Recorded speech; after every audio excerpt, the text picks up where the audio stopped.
Great is thy faithfulness, O God. Shalom Bapak Ibu Saudaraku yang dikasihi oleh Tuhan Yesus Kristus. Saya ingin membagikan sebuah kebenaran firman Tuhan, yaitu tentang hidup di dalam pemerintahan Allah. Firman Tuhan yang saya ambil dari Injil Matius pasal 7 ayat 21 sampai ayat yang ke-23. Demikian firman Tuhan, bukan setiap orang yang berseru kepadaku, Tuhan, Tuhan akan masuk ke dalam kerajaan surga, melainkan dia yang melakukan kehendak Bapa-Ku yang di surga. Pada hari terakhir banyak orang akan berseru kepadaku, Tuhan, Tuhan, bukankah kami bernubuat demi nama-Mu dan mengusir setan demi nama-Mu dan mengadakan banyak mujizat demi nama-Mu juga? Pada waktu itulah aku akan berterus terang kepada mereka dan berkata, aku tidak pernah mengenal kamu, enyahlah daripadaku kamu sekalian pembuat kejahatan. Puji nama Tuhan. Orang-orang yang dikisahkan dalam firman Tuhan ini adalah orang-orang yang menjalani kehidupannya di luar pemerintahan Tuhan. Bapak Ibu Saudaraku, orang yang berkenan di hadapan Tuhan adalah orang yang melakukan kehendak Tuhan. Bahkan dikatakan di dalam firman Tuhan, orang yang masuk dalam kerajaan surga adalah orang yang melakukan kehendak Tuhan dalam kehidupannya.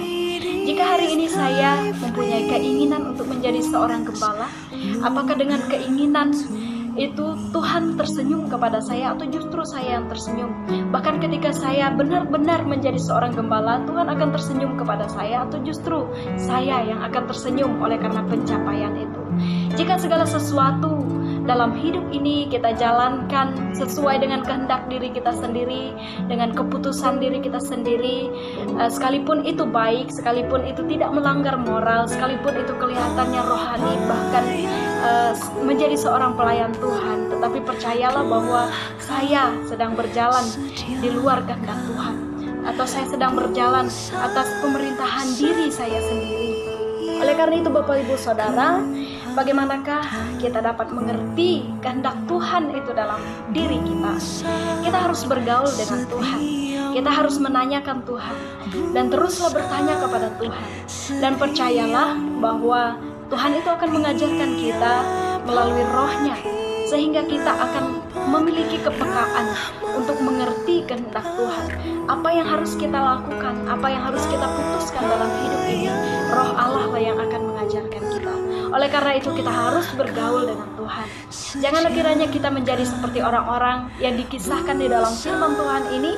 Mereka melakukan banyak mujizat, mereka mengusir setan, mereka di sini dikatakan bahwa mereka bernubuat demi nama Tuhan.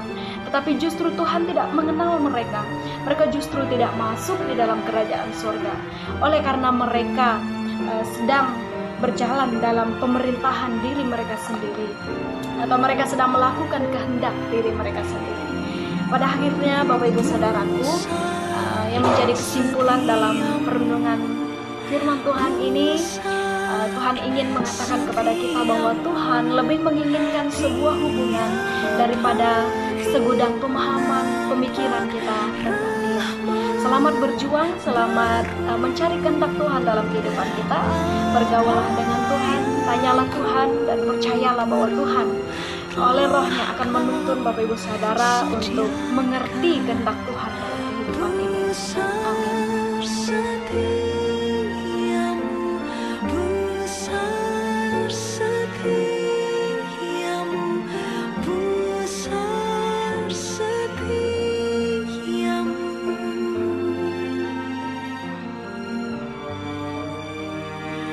Ku